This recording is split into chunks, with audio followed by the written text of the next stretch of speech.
Yo, what is going on, guys? J.Yumeko here, and today we're back with our second episode of The Shell, Part 1, Inferno. Now, the first episode got amazing results, which is great. I love seeing that. So, one thing that a couple of commenters pointed out is that this game needs a patch. It's not really a surprise. I buy all of my visual novels off of Steam. I should probably stop doing that, but that tends to result in them needing a lot of patches to get certain content. So I did a little digging around. Ended up getting a patch from Jorin, which unlocks all of the 18 plus scenes. I then also got another patch that basically uncensors the extra content added by the Jorin patch. So I've got those two, I think, properly downloaded. I mean, as far most of these patches, pretty much it's literally just a drag and drop solution. So, I'm pretty sure I did it right, but trust me, I'm not very technologically inclined. So hopefully that will have kind of got us all set to go, and it's going to give us this full experience here. So we'll see. I was also told to go ahead and just restart the game from the beginning. Obviously, I'm not going to, go through that again in this episode. But real quick, I am just going to skim through it, see if maybe anything is different, and I'll come back to you.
All right, so we are back here now. It's not like we got like super far into the game or anything. We only got roughly 40 minutes to an hour into it last episode. So I don't think we've missed anything, but as far as I could see, it all played out exactly the same as it did in the first episode. So for anybody that might have some knowledge on, this patch in this game, please let me know if at any point you notice that maybe the patch isn't working or anything along such lines, just so I can address that. According to some threads I read, it doesn't matter exactly when you install the patch. It'll just kind of like add those things in from there on out, as far as I understand. But we'll see, I guess. So anyways, last episode we got introduced to Toko and Toko, the two friends.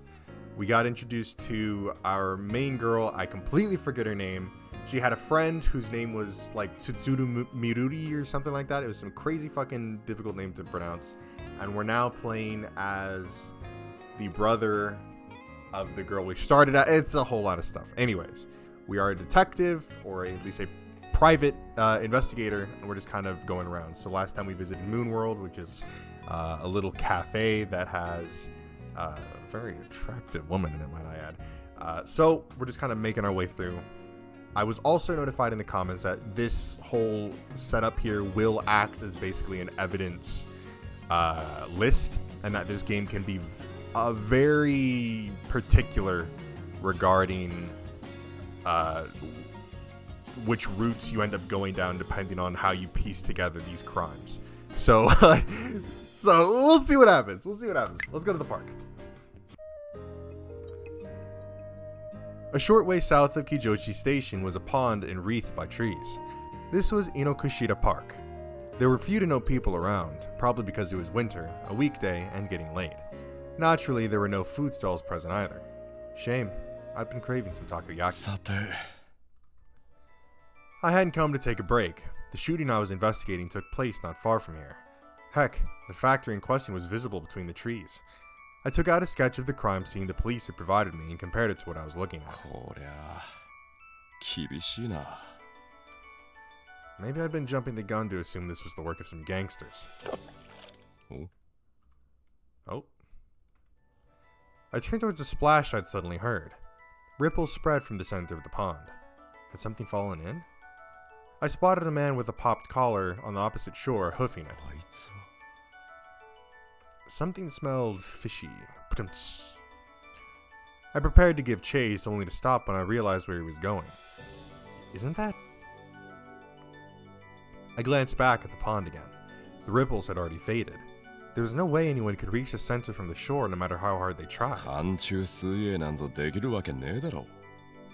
So I figured it was best to just leave it to the experts. 戻って他の資料をもう一度洗ってみるか。 I feel like that was a very important piece of evidence that got away from us there, but okay. Especially the part regarding the victim's relatives. Just as I was about to grab a bite to eat. Oh, Reggie, 邪魔するぜ。 That is one big dude. Goddamn. Exactly. That's what I was thinking, brother. A mountain of a man suddenly opened the door and waltzed right on in. なんだ魚住、いきなりだな。 He was Kyozo Uezomi. Though he looked like a thug, he was in fact an inspector at the MPD. Shocking, I know. I couldn't live with him, nor could I live without him. Much as I hated to admit it, we'd been stuck together ever since we were brats, even during the war and my tenure in the police. Though I'd eventually ended up quitting the force first. 何しに来た？ 何か分かったことがあるのか聞きに来た。何かあったらこっちから連絡を入れるさ。まだ何も分かっちゃいねえってのか？いやいや、うすうすと分かってきてはいるんだがな。 I lit a cigarette. 現状に問題があった。被害者の町工場の周辺はすでに更地になっている。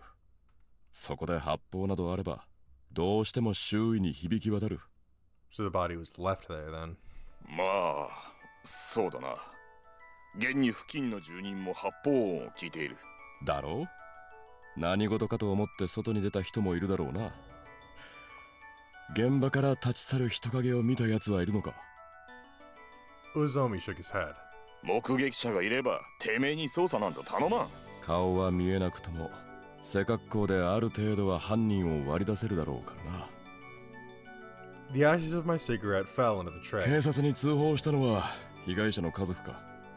ああ、外車と同居している息子夫婦だ。息子が倒れている外車を発見し、その嫁が警察に通報してきた。その息子夫婦は工場の売却には賛成していたようだな。おい、レイジ。 Dread crept into Uezomi's voice. 息子は調布飛行場の米軍基地で働く真っ当な人間だぞ。つまり拳銃程度ならいくらでも入手できるな。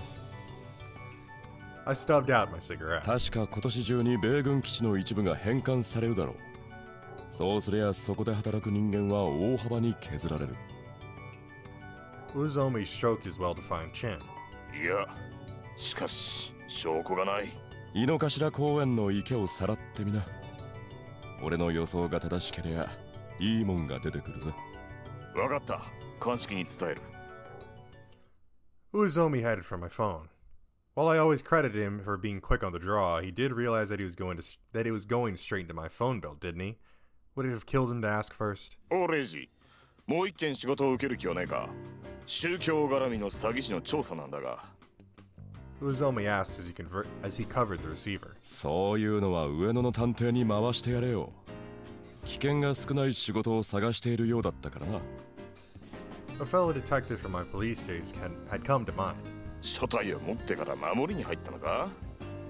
Uezomi hung up the phone and turned back to me. 嫁さんが妊娠しているらしいからな。心配かけたくないんだろ。 Dangerous jobs were for those who didn't have much to lose after all. で、晩飯はどうする？月世界にでも食いに行くか？ Uezomi practically coughed up a lung after hearing that. てめえ、なんでわざわざ吉祥寺まで行かねえとならねえんだ？じゃあいいぞ。俺一人で行く。 I smirked teasingly, staring at Uezomi. いや、俺も行く。現場 He に行く probably, つい he でだか probably ら has a な。 crush on the lady there. That's my guess. Uzomi's face was red as a lobster. God, it was so easy to push his buttons. そうだな。京子の飯はうまいからな。関係ねえだろ Ugh, he's spitting everywhere. Gross. Whatever, I was too hungry to give a damn.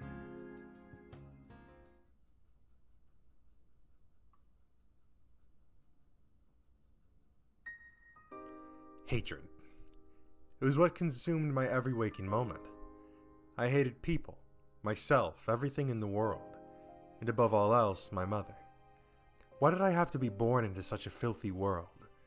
It was all my mother's fault. That reincarnation of a tainted soul was ruining everything. Poor me. Miserable me. And it wasn't just me either. I was sure everyone else, from my classmates to teachers and dogs and cats, was just as miserable. They had to be. However, there was one thing that set me apart from all the rest, and it was that I had her. I could live because I had her by my side. Everything about her put my heart at ease. From her eyes, to her hair, to every little thing she did. It was because of her that I possessed hope for the future. Perhaps I wouldn't be miserable because I had her. After all, I was about to go see her.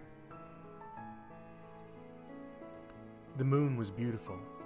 She loved the moon, and so I loved it too. She appeared beneath the moonlight. I felt my body heating up. Okay, well, scandalous little late night meeting, huh? Introduzione Phantom Castle.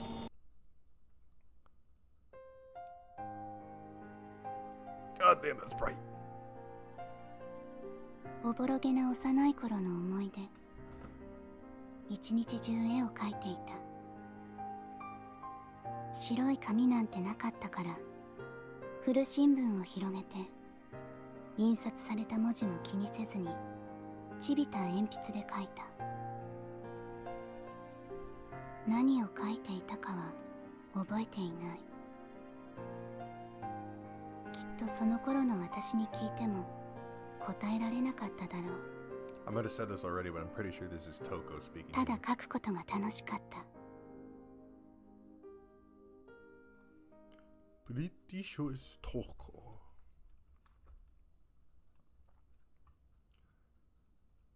POV. Oh, another POV change. Okay. 1956, February 29th.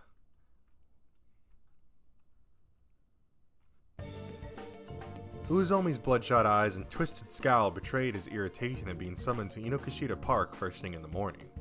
He was probably just tired, but regardless, everyone steered clear of him. 初動措置は済んでるんだろうな Uzomi grabbed the nearby police officer by the scruff of his neck. はい。鑑識課の方も到着しています。そうかい Uzomi let the officer go and stepped over the rope cordoning off the crime scene. Cordoning, I think is how that would be really pronounced. He'd grown used to seeing corpses in his line of work, which is why he wasn't all that surprised with what he found waiting. But, be that as it were, they couldn't just leave the body out in the open for all prying eyes to see. 鑑識はどこだ So getting right down to business was his best option. こちらです。魚住巡査部長。捜査の準備は整っています。おう気になるところを調べていくぞ Oh. Oh shit, okay, here we go. Alright, let's take a look around this place. There's water out there, I see. Well, let's check this. What's this all about, huh? It's suspicious. The pond was surrounded by a keep out rope. Naturally, it was to keep civilians away from the crime scene. Oh, nothing special. Let's check over here. 現場は井の頭公園のど真 Uzomi looked around. Though it was in the heart of the park, the spot was shrouded by trees. Okay. A body had been dumped by the shore. However, it was difficult to make out from afar, meaning a closer inspection would be necessary. Okay, well that's what we're gonna do. Let's check it all out. おうこの布切れは何だ Uzomi pointed out to the black cloth blanketing the corpse's arms. 遺体を包んでいた布のようです。妙なことに両腕だけがこいつにくるまれていました。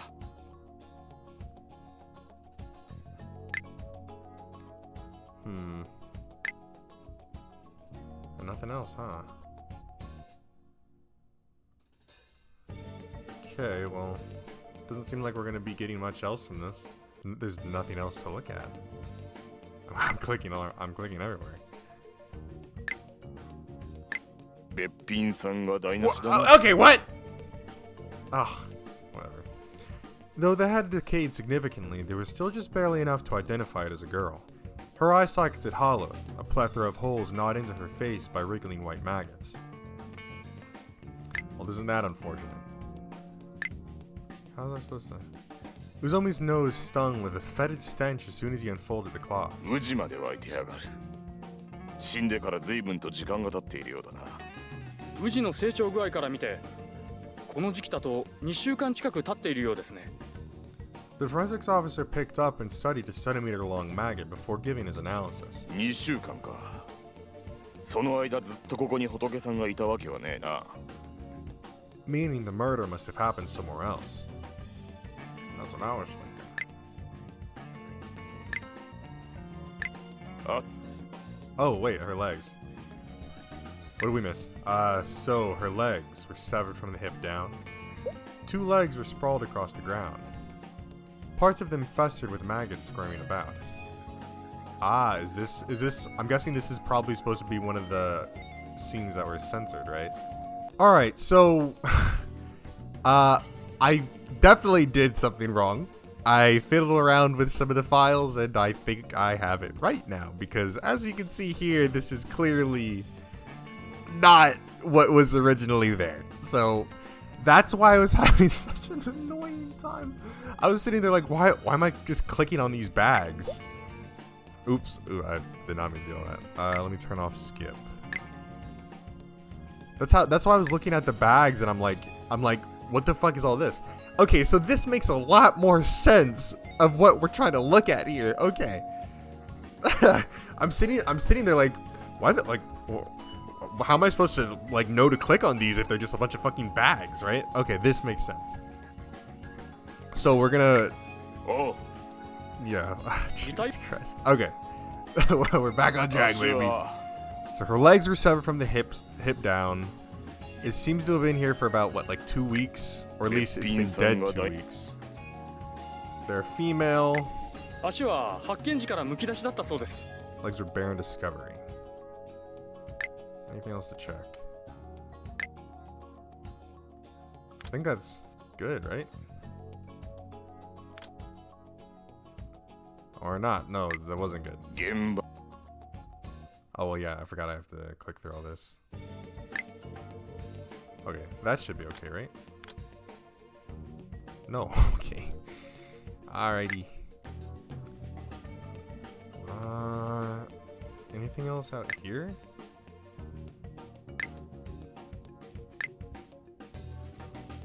I guess there's still more to look into at the body. 足は発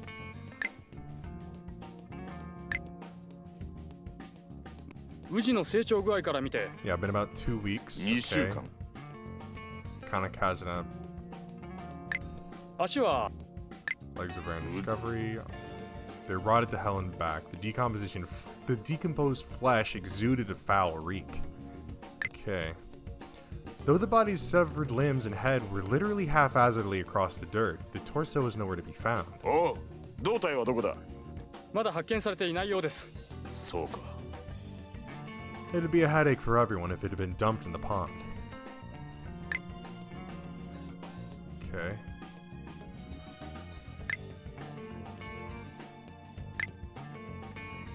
I think we've got it, right? That's it. 目はいるのか？ There we go. Okay. We're moving along here. 第一発見者は今朝公園内を散歩していた近所のお年寄りです。この人は昨夜もこの辺りにいたらしく、その時は何もなかったと言っています。すると夜中のうちに運ばれてきたってことか。 It was hard to imagine the culprit had dismembered the body at this very spot, considering the lack of bloodstains. What's more, the trains wouldn't have been running that late at night, so either the murder had happened nearby or the culprit used a car to transport the victim. こんなもんか。 Uzomi figured he'd turned over every stone he possibly could. The rest was a job for forensics. Alright. With his investigation more or less finished, Uzomi left the crime scene and lit a cigarette. 仏は解剖に回して身元その他を調べてもらえ。あとは周辺の聞き込みは任せたぞ。わかりました。了解であります。 The forensics officer started gathering the body parts as the cops left. Uezomi had done his duty here. He could see a small factory through the trees. It had been the site of the shooting that had taken place around the dawn of the year. In the end, Reiji's deductions had been right on the money. They'd found a pistol in the pond, and the victim's son confessed to his father's murder after they'd raked him over the coals a little. Though it wasn't exactly a laudable way to conduct a police investigation, Uezomi found it far preferable to letting the killer slip through his fingers. The motive had indeed been money. It irritated Uezomi that Reiji had been right about that too, but regardless, the case had been closed. この山にも食いついてきそうだな。 Though he never said why, Reiji Tokisaki had a pathologically zealous hatred of brutal crimes such as murders. Perhaps it had something to do with the case that had driven him to leave the force. Uezomi decided not to take that train of thought any further. Not just for Reiji's sake, but because he wasn't good with the whole thinking thing in general. Uezomi had taken a veteran investigator's words of, "Inspectors investigate with their feet," to heart. Still, that didn't mean he was reckless. He had enough common sense to avoid crossing the line into foolhardiness anyway. However, when all was said and done, 次からはレイジのやつに任せるか。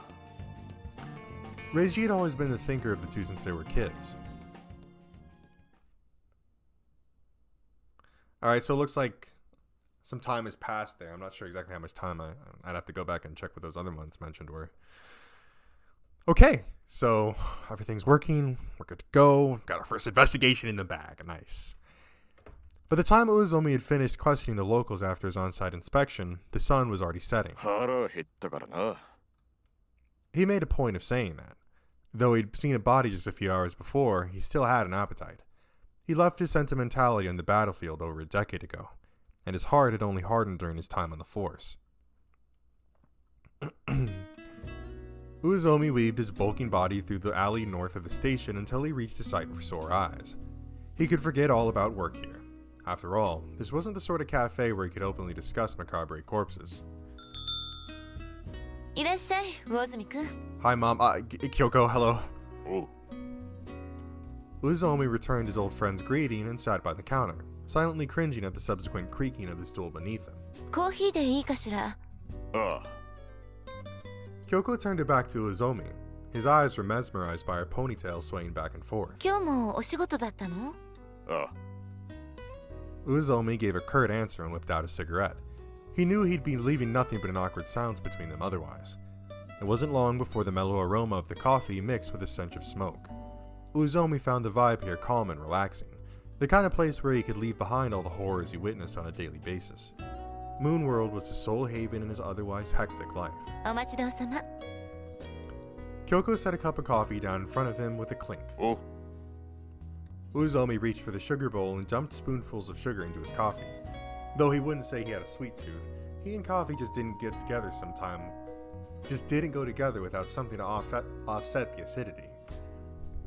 But that said, he couldn't drink alcohol when he was still on the clock either. トーストくらいしかできないけれど、食べる？ああ。 He wasn't boorish enough to ask for something Japanese under present circumstances. 少し待っていてね。 It wasn't long before the savory scent of toasted bread tickled Uezomi's nose. 昔は魚住くん、日本茶ばかり飲んでいたわよね。そうだな。 His answers were terse. 好みが変わったのかしら。かもしれねえな。 Uezomi bit into a slice of buttered toast. Kyoko chuckled as he poured Uezomi another cup of coffee. 私も昔はお茶ばかりだったわ。コーヒーを飲み始めたのは、そう、このお店に来るようになってからかしら。 Kyoko surveyed the cafe, eyes glistening with nostalgia and sorrow. 昔の話はやめろ。 Uezomi cut her off with a low grunt. そうね、ごめんなさい。 Uezomi was relieved to hear Kyoko didn't sound quite so heartbroken anymore. Nothing good came from dwelling on the past.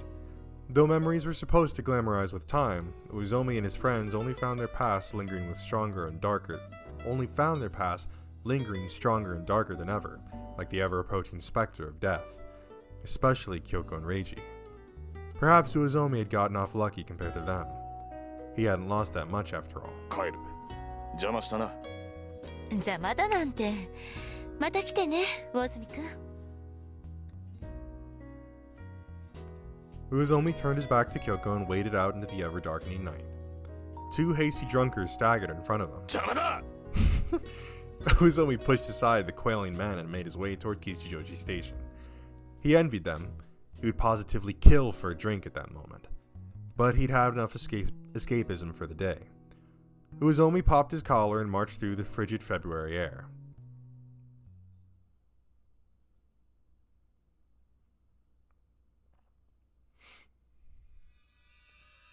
Oh. The white silhouette of a stark naked girl shimmered in the dark like the moon on the blackest of nights. Her rosy nipples heaved up and down. She was asleep. No, unconscious. A gloved hand lightly squeezed her arm. It was perfectly meaty and springy. No complaints there. The girl's wrists and elbow were unfurled, her armpit clenching up in a meager show of resistance. However, she slept peacefully, which was proof that she'd only fought back unconsciously. Moments later, a leather strap was wrapped around the girl's waist, securing her to the table. Next, her left arm was restrained to the edge in a similar fashion. This should do. Finally, the room shuddered with the hoisting of a hatchet sitting in a corner. The blade seemed somewhat chipped, but it wouldn't impede the task ahead. Steady hands firmly grasped the haft, setting the edge of the cold steel against the girl's shoulder. It dug into her flesh slightly, but hardly enough to leave a mark. All right. Here we go. And a moment later, the silence marking dominion over the space came to a violent end. Oh damn. The air ruptured with the girl's voiceless scream. A moment later, the hatchet tip dug into the table. The girl's left arm slackly dangled. The fierce grip behind the hatchet came into play, forcing the blade through sinew and bone. The arm crashed down onto the floor, trailed by crimson spurts of blood. The girl screamed even louder, flopping up and down on the table like she'd been electrocuted. Good thing I tied her down. The girl's arm, still convulsing and spurting blood onto the floor, did not remain there for long. It was wiped down with a brand new towel, dyeing the fabric burgundy in the blink of an eye. We don't need this blood. It took towel after towel until the arm that had been severed from that abhorrent body was as pristine as sparkling glass. Careful hands wrapped that amputated appendage up in a cloth. Now then. A pair of eyes turned their attention to the weakly convulsing sack of flesh. The girl had long ceased screaming, emitting raspy sounds akin to air hissing out of a punctured tire instead. Gloved hands eventually made their way around to the girl's legs, unfurling them. However, she no longer had the strength to resist. The table was damp with a liquid that wasn't blood. It appeared she'd voided herself. Next, her vagina, adored by a thin carpet of pubic hair, was spread open by gloved fingers. She was wet, almost as though she'd been engaged in foreplay mere moments ago. Her labia wriggled from time to time. Disgusting. A knife was pressed against the girl's abdomen. Jesus Christ. The blade danced across her fair skin as though gutting a fish. A red stream flowed from her navel down. She was cleaved all the way down to her clitoris, the wound spread open and violated by hands thrusting deep within. Jesus fucking Christ! The girl exhibited no reaction. The spurting of her blood quickly died down. Fingers crudely seized that organ unique to women, driven by the hope she hadn't died just yet. The uterus. It was small enough to fit in a hand. An attempt was made to drag it out of her body, but since it was still attached to parts here and there, the task proved difficult. A knife slid into the incision and detached the uterus from the vagina. A few more quick cuts later, the uterus was at last ripe for removal. The soft, flabby white mass hardly seemed like the organ that nurtured life. It was nothing more than giblets, a lump of meat. Not even a moment later, it was hurled onto the floor. There's no need for such impure entrails. Afterwards, an outstretched arm grabbed an egg, a chicken's egg painted black. The string attached to it was cut off, followed by the egg's insertion into the incision. Next, the gloved hand crushed it to pieces. The egg's contents must have already been excavated, for the shell broke apart without the slightest show of resistance. The arm linked to that clenched fist pulled out with a sickening squelch. Next, said hand put the pieces of egg still clinging to the glove back in with the rest of the viscera before pressing down on the abdomen. Finally, a needle was threaded and stitched to the incision shut. The needle pierced her skin over and over again, drawing a crooked cross atop her abdomen. This should do. A nod for a job well done was quick to follow the end of this crude surgery. All that was left was to dump the body. The air shook and resounded with a gust created from the hand flipping through a book, the brain serving as its master, pondering what punishment was appropriate for this individual. The lump that had once been a living, breathing girl was promptly wrapped in a black cloth. Time to go. Jesus Almighty Christ. That... Alright, well, I could see why this game would have been heavily censored when put onto Steam. Jeez. Yeah, that was, maybe just a little bit, graphic. Okay, so this has clearly set a precedent, right, of how I imagine these murders may go.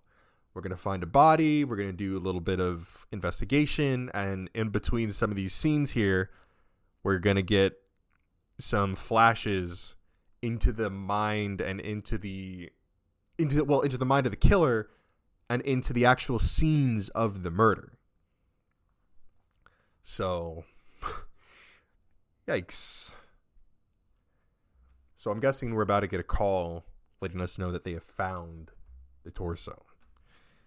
Uzomi, rudely awakened by a phone call right before daybreak, drove his newly issued Toyope squad car over to Tama Cemetery in Fuchu. A dense fog cloaked the graveyard. Uzomi loudly stomped on withered branches as he further ventured in.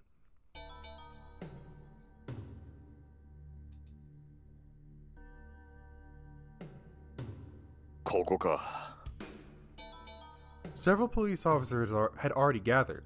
One of them saw him and saluted. お疲れ様です。おう、どうなってんだ？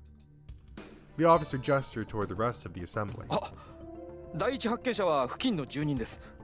昨晩遅くにここで何かが燃やされているのを発見したとのことです。で、こちらです。The officer led Uzomi over to the corpse. A grim tension was palpable throughout the cemetery. It was highly unlikely that a run-of-the-mill burned corpse could have produced such a baleful atmosphere. There had been far too many disturbing murders recently. That wasn't even getting into how they weren't any closer to unraveling the mysteries surrounding the dismembered body from the other day. 嫌な感じだ。 A noxious odor bored into Uzomi's nostrils. It was the stench of a battlefield. The stench of a village seared to a crisp by incendiary bombs. The stench of when one of his war buddies had burned to death in battle. That unpleasant fetor of an object permeated with machine oil, which smelled different from meat cooking on the grill. どうぞ、ここです。 The officer's voice brought Uzomi back to his senses. His eyes turned to where the man was pointing. なんだってんだ、こいつは。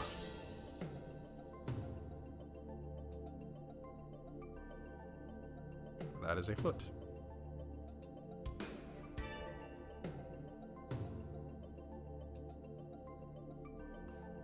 What he witnessed defied all understanding. The sight was absolutely baffling to a realist like Uzomi. There really had been far too many murders as of late. It was way too much for him to handle by himself. やつに任せるか。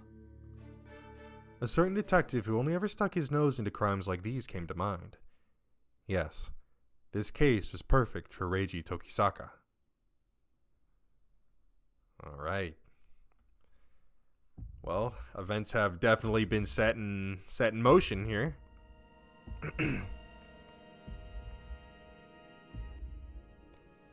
Innocent Gray. Laziate ogne speranza. Voi c'entrate! Probably butchered that.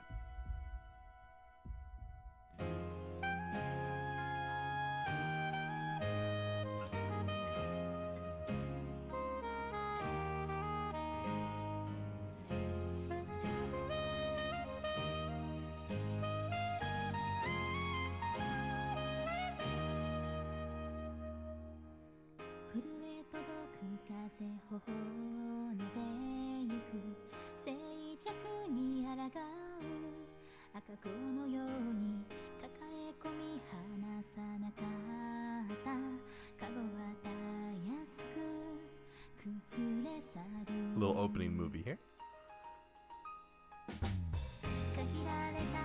Okay. Alright. Awesome.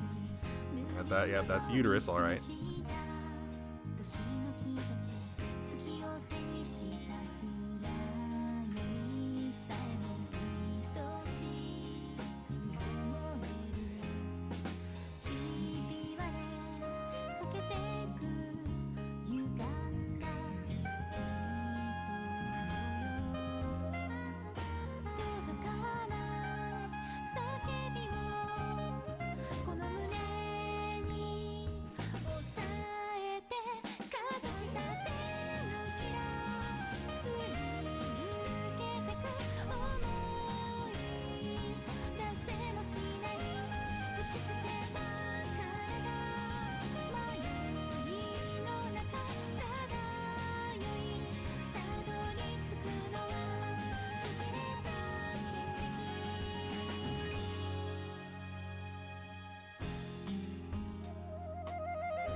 Interesting.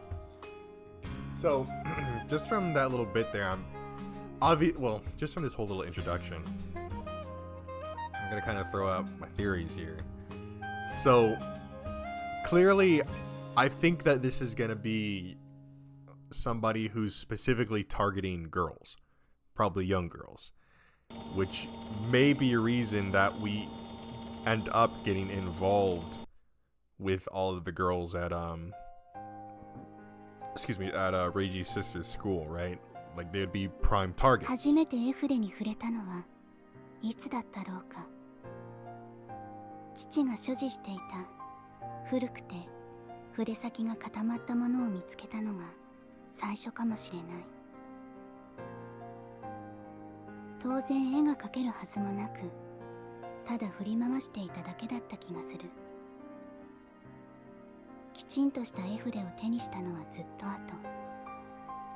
本格的に絵を学び始めた頃だっ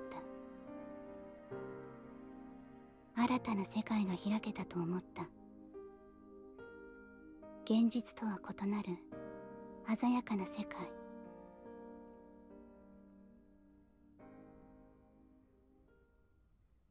Alrighty.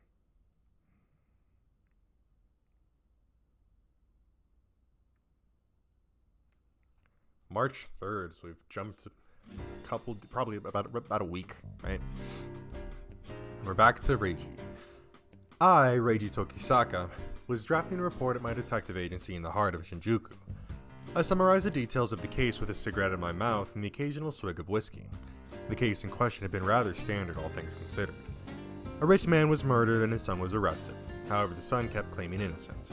Thus, I cleared his name by finding proof that the father had in fact taken his own life. With that, it was a wrap. I scrolled the son's name in the client box, concluding the report. I reclined against my chair. After getting a much-needed stretch in, I stubbed out my smoke, pulled a new one out of my cigarette carton, and lit it up. The smoke rose up before being dispersed by the ceiling fan. That was it. Case closed. My job was done. What's more, it paid pretty decently, so I wouldn't have to worry about going hungry for quite some time. In hindsight, though, I felt like I'd been working non-stop the past 3 months. Between that murder case over inheritance, the factory eviction murder, and a murder spawned from trouble in the red light district, I'd hardly had a moment to myself.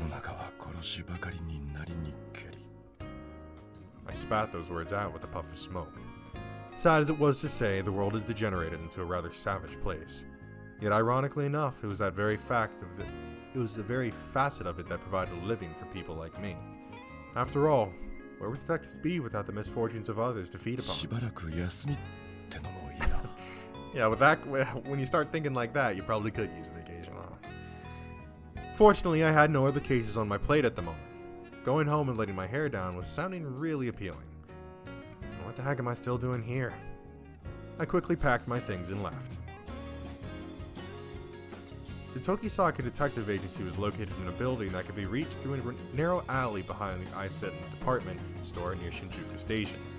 This area could hardly be called the epitome of law and order, but with unlicensed brothels a stone's throw away and all. I taped a piece of paper on my door, wrote closed. If urgent, please come to the following location, and scribbled down my home address. That way, there'd be no issue if I did happen to get a client during my brief sabbatical. Though whatever they'd be willing to make the trip, I can't read. Though whether they'd be willing to make the trip out to the outskirts of Suginami or not was on them.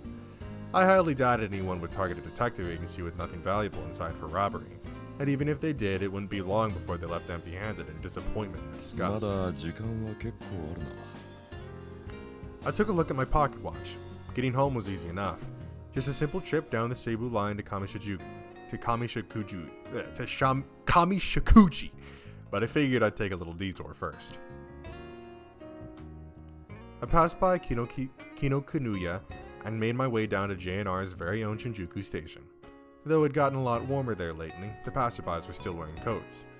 Weaving my way through the crowd at the station's ticket counter, I bought a ticket to Kichijoji on the Choa line, passed through the gate, and boarded the train.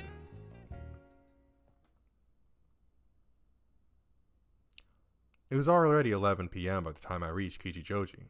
After walking through the station's north exit, I passed by the shopping district founded on the remains of the black market until I reached my destination. The Cafe Moonworld, a place with pretty good coffee and pastries. I came here quite often even though there were plenty of cafes closer to my agency. The fact that it was run by an old friend of mine played a fairly large part in that. すみません、今日はもう閉店で。京子、俺。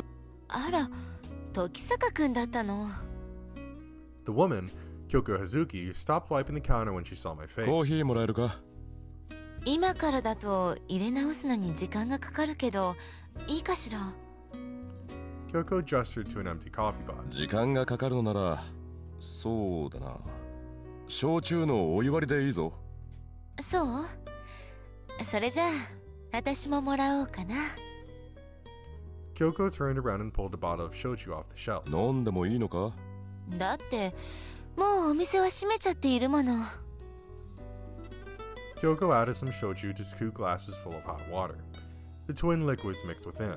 はい、どうぞ。I took the glass from Kyoko after she emerged from behind the counter. She tried to sit on a stool, only to find an apron hanging off it. あら、あの子、ここに置いていっちゃったのね。あの子。I took the bait and gave in to my curiosity. ええ、この前雇った新しい子。Oh yeah, I think she might have mentioned that. 住み込みだし、部屋にいるから呼んでくる？いや、今度でいいさ。もう夜も遅いからな。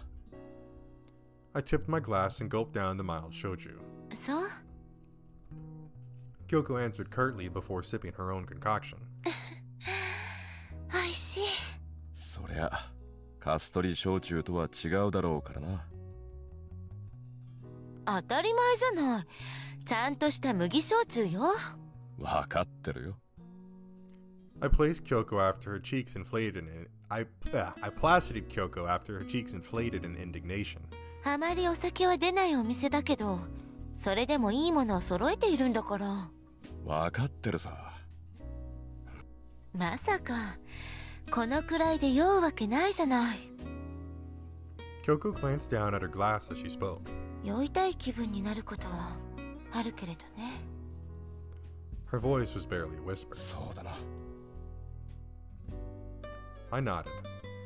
With the shitty hands life kept dealing us, it was only natural to want to drown our sorrows every now and then. まあ、今は忙しくて、それどころじゃないけれどね。Kyoko acted cheerful, as if trying to weed out the darkness creeping into her heart. But that was perfectly fine. It wasn't like I'd come to trade sob stories again. お仕事は順調？そうだな。一件片付いたから、しばらくは暇になろうと思ってる。それがいいわよ。仕事のしすぎで体を壊しちゃ元も子もないから。心配しなくてもそんなことにはならないさ。だといいんだけれど。 Much as I wished Kyoko didn't look so worried, I could hardly blame her. Not after how she lost her husband anyway. 休めるうちに休んでおいた方がいいわよ。ああ、わかってるさ。I gulped down the last of my shochu and got 帰 up. って寝るわ。いくらだ？ I whipped my wallet out as I got ready to leave. 今日はサービスしておいてあげる。私も飲んだしね。気にしなくてもいいぞ。入金があったから懐には余裕ある。私がおごりたい気分だったのよ。そうか。それじゃありがたくおごられることにするよ。ありがとう。また来るよ。おやすみ。ええ、おやすみなさい、時坂くん。I left the cafe as Kyoko saw me off. もう電車は動いていないよな。Oh well, my place wasn't that far on foot from here anyhow. I whipped my body into action as I started making my way through the wintry city, the warmth of the shoju fueling me onward.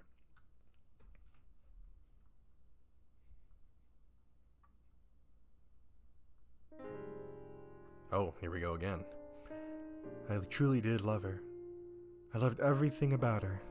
Her legs, her hips, her fingers, her head, her eyes, her hair, all of it. She was the perfect specimen who'd stood tall, well above heights that scum like me could ever dream of reaching. And yet she still deigned to descend down to my level. If only one thing held true in this world, it was that she was there for me. 風が気持ちいいね。 I glanced at the side of her face as she leaned against the fence surrounding the pond, her voice ringing through my ears like a psalm. Her silky smooth hair, obsidian as the night, danced elegantly in the wind. It framed that face as immaculate as a doll's, the beguiling expression of a goddess brimming with vigor. Many a time I had been struck by a fancy kiss to the lips that rested upon that vision of beauty, but I knew I couldn't. After all, neither she nor I was homosexual, and really there was nothing more I feared than incurring her distaste. If she ever did come to hate me, I would have nothing left. I didn't care if the rest of the world hated me. It was no secret even to myself that my presence was met with disdain by the student body. I was just another face in the crowd, a nobody amidst a gaggle of wealthy heiresses who wouldn't even bat an eye at being called princess, the daughter of a poor pigment refiner who could never have hoped to speak as an equal to such girls. Day after day I constantly wondered what I was even doing there. But even that changed once I met her. It finally dawned upon me that fate had brought me into this world solely to meet her. どうしたんだい? Her voice interrupted my thoughts.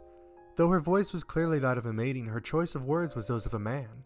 That stark contrast with an irresistible facet of what made her unique. なんでもないわ。 Okay, hold up. Let me pause here. First off, I'd like to note I did think that it's very possible this could have been a girl. Right? I think it... You know. This, however, they're both clearly girls. They're talking about, homosexuality. But this specific line, her voice was that of a maiden, but her words were those of a man. This is Toko and Toko. Come on. This is Toko and Toko. Absolutely. You cannot fucking make me think otherwise. I couldn't very well admit that I'd been thinking of her, much as I longed to with all my heart. I feared that would spell the end of our relationship. 見てごらん。月が綺麗だよ。 She pointed up to the sky. The slightly waning moon was poking its head out between a gap in the clouds. そして湖面に映る月もゆらゆらと揺らめいて、ええ、とても。 I nodded. She was a part of the landscape I could see. Not even the Renaissance masters of old could ever hope to replicate the pure spectacle of seeing her, the moon, and the pond together. そして君も。 Suddenly she held my face in her hands. I knew it! A simple touch from her was all it took to set my heart ablaze. そうだね。綺麗な瞳だ。 Her face was right in front of mine. I could feel her breath caressing my lips. 髪も伸びたね。私たちが出会った頃はもっと短かったのに。 She wrapped my hair around her fingers. I yearned to be like her. That was why I'd started growing my hair out. I wanted to resemble her as closely as possible. That way I could catch her eye, even if only for a fleeting moment. でも私癖っ気だからお手入れが大変で。それはいけないな。今度私が使っている洗髪料をあげるから試してみるといい。本当？ I shot her face a skeptical look. 嘘をつく意味がないじゃないか。 She smirked, looking every bit like a mischievous kitten. I wanted to embrace her. I wanted to hold her and feel all that she was. I wanted to know her. そろそろ帰ろうか。 She spontaneously uttered those words of parting. The time had come for the carriage to turn back into a pumpkin. もう少し一緒にいてもいい？ I didn't want to say goodbye. I didn't want her to leave me. I wished for nothing more than to savor the time we had all to ourselves, for the sands in the hourglass to halt so that's to perpetuate this moment. 仕方ないな。それでは家まで送っていきましょう。お嬢様。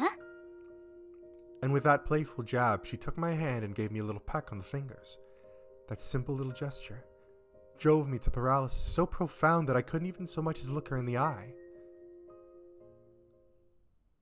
I figured Toko was feeling something with how adamantly she was like trying to get Reiji's little sister out of there. Because when Reiji's little sister was like, helping Toko to the nurses and all that, the other Toko was like, "Hey, what are you doing? We're good now. You can leave. You can go away now." I mean, she was shooting daggers at us. Damn. Okay.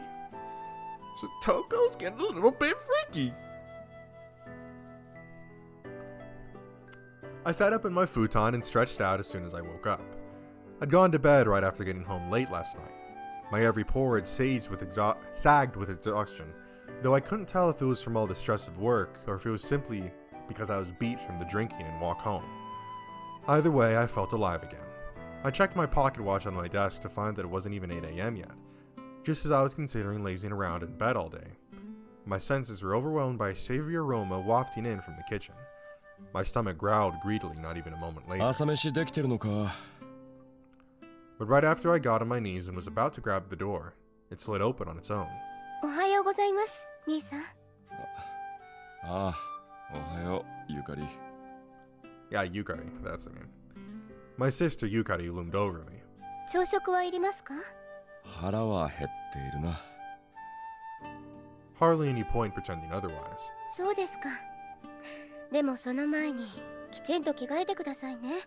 昨晩帰ってきたまますぐに眠ってしまったのでしょ？ Confused by my sister's random moment of omniscience, it took a moment for me to realize I was still decked out in my slacks, dress shirt, and socks. さすがにネクタイは外していたんだな。シワだらけじゃないですか。洗濯しますから脱いでください。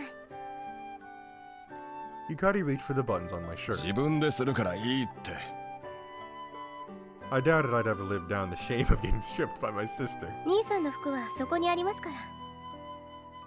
Yukari shot a glance at a neatly folded kimono in the corner of the room. 脱いだ服は脱衣所のカゴに入れておいてくださいね。 After saying that, Yukari left me in peace. やれやれ。 Had she no shame? As the only family she had left, I gravely feared for her future. I heaved a deep sigh and started changing. Breakfast was already on the table by the time I emerged into the living room clad in my kimono. Warm steam billowed from the sliced salmon and rice. さすがにまだ寒いな。 I huddled my shoulders and sat down. そうですか？ Yukari cocked her head as she carried over some piping hot miso soup. 今朝は随分と暖かいと思いますけど。あんな格好で寝ていたせいかな。かもしれませんね。風邪薬出しておきますか？いや、それほどでもないさ。飯食おうぜ。 I reached for the food to alleviate the momentary concern and anxiety I glimpsed in Yukari's eyes. I didn't have a cold, and I could take a little chill. I broke down the salmon using my chopsticks while flipping through the morning paper with my free hand. 兄さん、食事中ですよ。すぐ済むさ。 A small article in the corner of the paper caught my eye. It concerned a murder. According to the article, a woman's body had been found in Tama Cemetery. What's more, the authorities had yet to successfully identify her despite their best 相 efforts. 変わらず物騒だな。つい先日も井の頭公園で遺体が発見されたそうですよ。 Yukari's shoulders slumped. 学院でもいなくなった子がいるのに。お前も気をつけろよ。ええ。 Okay, hold up. So, I'm just gonna try and piece some stuff together real quick. So, Toko and Toko, well, okay. Short-haired Toko has a thing for long-haired Toko. short-haired Toko's little ramblings have a very concerning resemblance to the murderers, like little ramblings, how those look. But the thing is, Toko has gone missing. So, and now all of a sudden all these bodies are starting to pop up. I'm not going to say Toko's the murderer, but there's something very strange going on with just how closely they seem to be tying in short-haired Toko with the murderer. I'm not saying it's her, but there's something going on here. And then obviously we know that, Toko... Fuck, I hate how they made their names exactly the same. And of course we know that, actual Toko is strange enough already. So there's some things going on here. It truly was a savage world. Maybe taking Yukari to and from school, at least while I had this time off, would be for the best. To get from here to Oba Girls Academy, Yukari's school, you had to cut across Musashino from Suginami until you reached the edge of Hoya. Though within walking distance, it was a rowdy area, with all the U.S. soldier residences along the way. ところで God, 兄 I さ can't ん、 fucking talk. お仕事はしばらく休みにするのですか？そうだな。何かあったら別だけど、当分は家で羽を伸ばすさ。 And thanks to the note I left, any potential clients would just come here anyway if they had urgent business. そういうことでしたら、事務所の掃除は行かなくとも良さそうですね。まあ、そうなるな。I flashed back to the state of my office. It was still fairly clean at the moment, if my memory served me right. 家にいらっしゃるのでしたら家事などもいえ、やっぱり結構です。 Yukari gave up on that idea before she even finished voicing it. Not because she was the old-fashioned type who believed chores were a woman's job, mind you. She just didn't trust me, plain and simple. If I'd had any talent for housekeeping, then I would have been cleaning my office myself, believe me. Not that it was something to be proud of. I didn't know where I'd be without Yukari, I swear. ごちそうさん。お粗末様でした。 Yukari got up after we bowed our heads. 兄さんはこれからどうなさるのですか？書庫にでもこもることにするよ。わかりました。それではお昼ご飯ができたら呼びますね。 Yukari took the plates and headed off to the kitchen. Guess that's my cue. Our historian parents had left a ton of books behind after they passed away. I'd been roosting in this place and perusing anything I could ever since I'd learned how to read. Thanks to that, I'd stocked up on a metric ton of knowledge in exchange for my killer eyes. Even now, I still hold myself up in here whenever I had the time. 兄さん、コーヒーはいかがですか？ああ、ありがとう。そこに置いといてくれ。I pointed Yukari over to a spot on the table. お茶菓子もありますから、どうぞ。 Yukari set a plate of pastries down before leaving. Now then. I picked up a random book off one of the shelves, sat myself down, and flipped it open. I took a long drag of a cigarette in the living room after lunch. 兄さん、お暇ですか？ Yukari sauntered over after she'd put the plates away. 残念だが、俺はこれから書庫にこもるつもりだ。つまりは暇なんですよね。Yukari ignored me and held out an empty coffee bag. お暇そうな兄さんにお仕事の依頼です。家事で忙しい妹に代わってコーヒー豆を買いに行っていただきたいのですけれど、いかがでしょうか？ She's ever so busy doing chores right now. Her smile concealed venom that left no room for argument. 月世界のでいいのか？ええ、よろしくお願いしますね。 Yukari tried to push me out the door with a smile. おい、待てって。もう少しのんびりさせてくれよ。だって兄さん、放っておいたらいつまでも行きそうにないですから。 Crap, she got me. 兄さんは考えていることがすぐ顔に出るからわかりやすいわ。 Yukari chuckled as she shoved the money for the beans into my hand. じゃあ行ってらっしゃい、兄さん。やれやれ。行ってくるよ。 Listen, I swear, if anything happens to Yukari, we're pulling out the 9, alright? I will do anything it takes to protect her. I donned my coat and left the house at Yukari's urging. Though it wasn't cold enough to see my breath, it was still pretty chilly. I straightened out my collar and huddled up as I made my way over to Moonworld. It was only half an hour from home to Kichijori Station at a leisurely clip. However, I'd felt a strange presence behind me for some time now. No, ever since I'd left the house. I was being tailed. It seemed my stalker was maintaining a set distance, making sure not to stay too far or too close. They hid behind walls and stepped between passerby, but they were definitely following me all the same.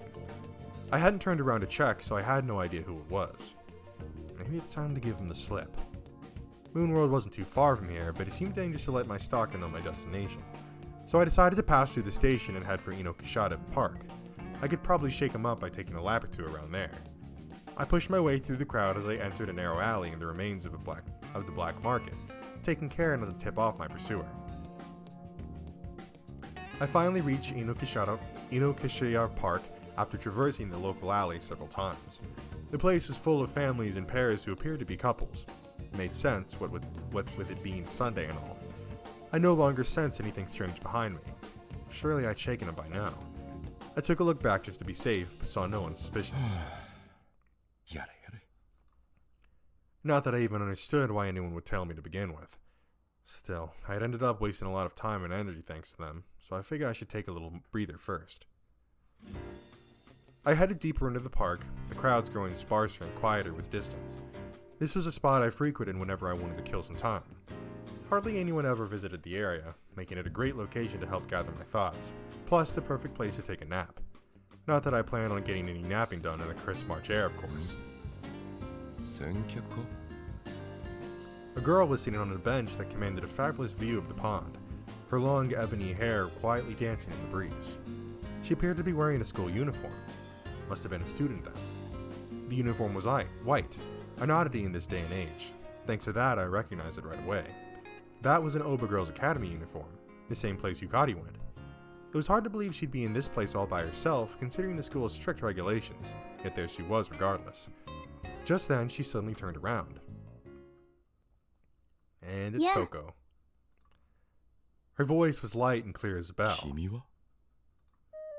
The girl stared straight into my eyes. It appeared she hadn't called to me by accident after all. 随分と遠回りをしたのだね。おかげさまで足が棒になってしまいそうだよ。She showed off her long, slender legs. I figured that much from her choice of words, but why she followed me was still up in the ど air. うだった？探偵が尾行される気分さ。She said that ever so casually. It kinda gave me the chills to hear that from a total stranger, not gonna lie. Not to mention the fact that keeping your profession a secret was Detective 101. A blown cover only made it that much harder to do your job. あなたの家からついてきたからね、時坂さん。Ah, creepy. まあ、俺の家まで来ていたのなら、名前を知っている理由もうなずけるが。What exactly did she want? I couldn't even hazard a guess. それで、私の尾行はどうだったかな？最悪すぎるくらいに合格だ。And here I thought I'd given her the slip.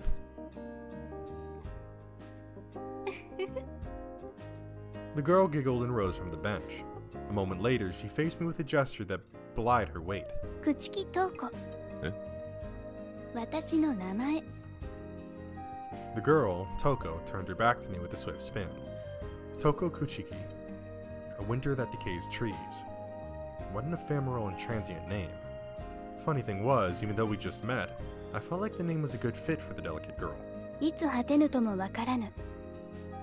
すぐに壊れて消えてしまいそうな名前でしょ？いや。Yes, actually. I instinctively shook my head after she hit the bullseye. 無理しなくともいいよ。名は体を表すとも言うからね。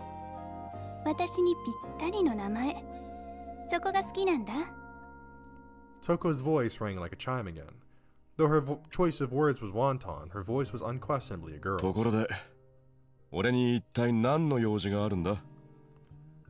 I railroaded us back onto topic. It felt like I'd fallen into some sort of rabbit hole if I kept humoring her, and I couldn't be having that. 探偵に頼むことなんて一つしかないじゃないか。お仕事の依頼だよ。Toko mischievously sized me up. Yeah, that was it. Now I knew what she reminded me of. A cat. 聞いてる？ああ、もちろん。It was probably something silly knowing girls her age, but killing some time wouldn't hurt. 探してほしいんだ。何を？私を。本当のね。おい。 Toko turned her back to me once again before I could even process those words. 時坂さん、またを。 And with that, she was gone like the wind. What the hell was that about? Who just up and leave someone with an order to find them? Wait, could it be? かくれんぼってことじゃねえよな。 It seemed I had a lot to learn about girls these days. Since I knew mulling over the girl's request wouldn't get me anywhere, I decided to finish my errand first. I was suddenly greeted by a cute yelp. The voice came from my feet.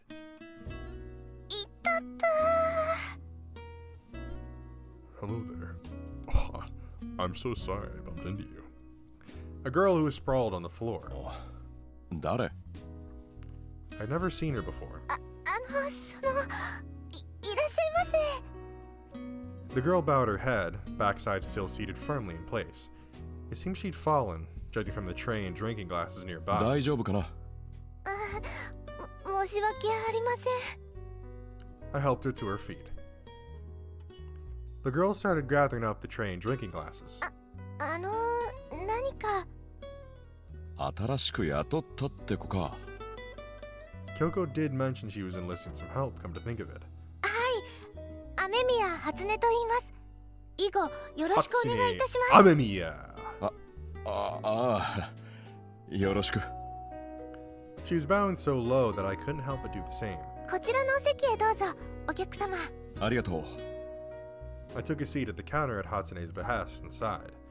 It felt like I'd wandered into a moon world from a parallel dimension. 俺はお前からこんな接客されたことないぞ。時坂くんは特別だもの。他のお客さんにはきちんとしているわよ。 Kyoko flashed me a little scowl from behind the counter. 他の客。ねえ。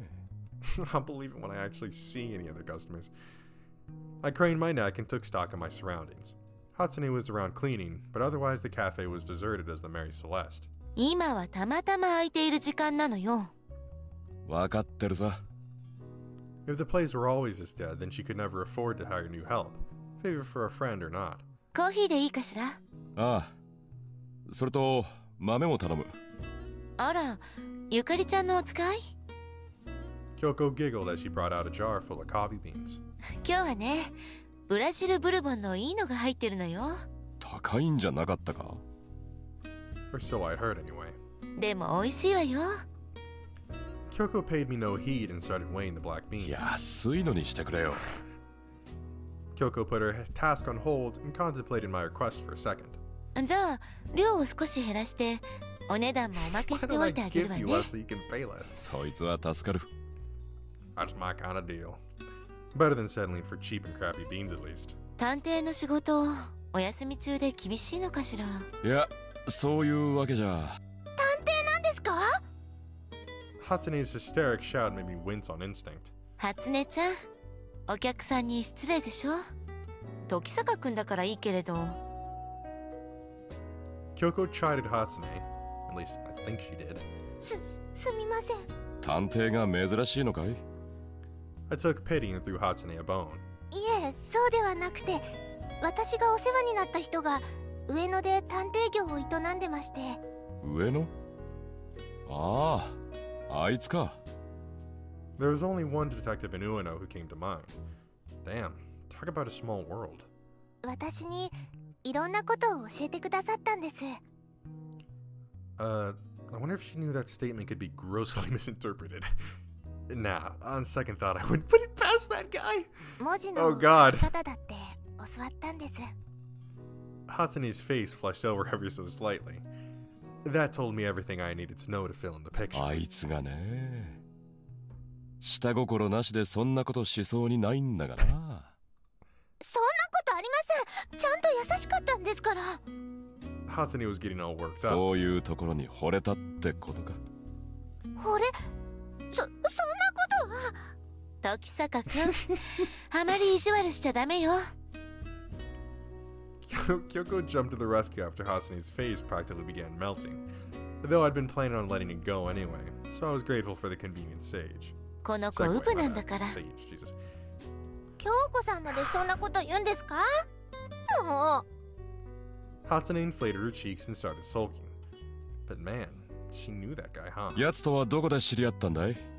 私が以前いたお店に間借りしていたんです。店？ Only one place that fit the bill came to mind. 確か遊郭幸城。時坂くん。 Kyoko painfully squeezed my arm. Only then did I realize that I'd said too much. Hatsune hung her head. I see. She was... 私は初音は娼婦でした。 She shamefacedly looked up at me and stared me dead in the eyes. でもね、時坂くん。この子はお手伝いだけで、お座敷に上がったこともないから。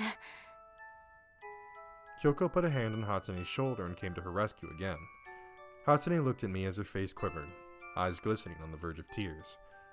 And so I gently placed my hand on her head. 君は立派な人たちに育てられたんだね。え？君の目を見ればわかる。仕事がどうあれ、君は誇りを持ってやっていたんだろう。 Working in a brothel was tough, even if you didn't actually get any customers. Yet I could tell she lived with her head held high even in an environment like that, which was all the more impressive when considering the gruesome incident that had happened there. ほら、なんと言ったかな。あそこの女将の。宇雀様です。 I barely caught the name that escaped her lips. そうそう、宇雀さん。彼女にはいろいろとお世話になってね。That said, our dealings had been strictly limited to the capacity of her other job, an information broker with ties to the criminal underworld. 5年前の事件以降は、とんと音沙汰がないけれど。幸城が亡くなった後、宇雀様は私を養子に迎えてくださいました。なるほど。それで雨宮か。Interesting. I never imagined I'd find out an old source's real name in such an odd manner. はい。ですから今は母様です。いい人に巡り会えたようだね。I rustled her hair one more time, only to reach for my coffee to hide the embarrassment swiftly rising to my cheeks. It had gone cold, sadly. ありがとう、時坂くん。 Kyoko whispered gratefully in my ear. 俺は何もしちゃいないよ。それどころか余計なこと。嫌な探偵の性分を発揮してしまっただけだ。Huh. I should probably be apologizing to her. I turned to Hasane with that thought in mind. Our eyes met. ん？掃除に戻ります。 Hatsune abruptly turned away, her shoulder-length hair bobbing as she did. あらあら、初音ちゃん照れているみたいね。 Kyoko smiled knowingly as she topped off my cup with hot coffee. The sun was setting in the western skies by the time I returned home from Moonworld. 寒い。 Though that was only natural. It frequently got colder than the souls of men around sunset in March. I held it up as I hastily retreated indoors. I suspected that what I'd find waiting for me the moment I saw those loafers the size of clown shoes in the entryway. It was true that I considered he might drop by. I wouldn't have posted that note on my agency door otherwise. But still, he was crushing my vacation far too early. おーレイジ、邪魔してるぞ。 Alright, we're gonna go ahead and stop it right there. I think that's a pretty good stopping point. Alright. Then exit to title. Alrighty. So we finally got the patches in. They seem to be working properly now. Which is a good thing, obviously. So, damn. I did not expect that in the second episode we would get a very brutal, overly detailed murder and dismemberment scene. But I guess that is just what we're kind of being set up for at this point, right? So very interesting though, and obviously now you have Toko, who's made the request that you see in the description of the game, right? I want you to help find myself, my true self. So we got a couple of things going on. Toko is supposedly missing, yet she seems to be wandering around and now has come to Tokisaka for help. You have the other Toko, who seems to have something going on. Obviously, she has feelings for Toko, but it seems to potentially go a little bit beyond that, because she's describing her almost like an angel. So she's kind of holding her to this divine standard. And I feel like it's really odd that they would include that whole little bit between the Tokos if it weren't important in some way. We're not sure what exactly that way is yet, but there's going to be some significance to her character and potentially those two's relationship. And then obviously you have all these murders happening. You have a dismembered body that's washed up on shore, and you have a burnt body that's been found in the cemetery. So, and again, like I said, we've seen what I presume was potentially the murder of one of the bodies we found, or maybe a completely different one altogether, but we've seen firsthand how this killer works and how fucking disgustingly gruesome he is. So yeah, I think we've gotten a pretty good idea as to how this game is going to go down. I'm very thankful. I really thank you guys so much for letting me know about the patches, because I probably wouldn't have ever known about them, for one, and also it would have been impossible to do some of these investigation bits if everything was as heavily censored as it was here, because good lord, I mean, I didn't know what I was clicking on, and every little thing mattered. So thank you guys so much for that. Oh, dude. Yeah, I'm very excited to see where this game takes us in the next episode, because now, obviously, Reiji's going to be getting directly involved in these murders. So we're probably going to see him going out and investigating some of these things on his own as well. Again, at this point, I'm just kind of worried that something might happen to Yukari, which I don't want something to happen to Yukari, but it seems like eventually Obergirls Academy is going to kind of become mixed up in all of this shit that's going down. But that's going to be it for this time. I hope you guys enjoyed. If you did, make sure to leave a like on the video and tell me in the comment section below what you'd like to see me play next. If you enjoyed this video or any other videos or series on my channel, then I highly recommend that you hit the subscribe button so you'll be notified when a new one of those videos comes out. Anyways, that's it for me, and I'll see you in the next one. Peace!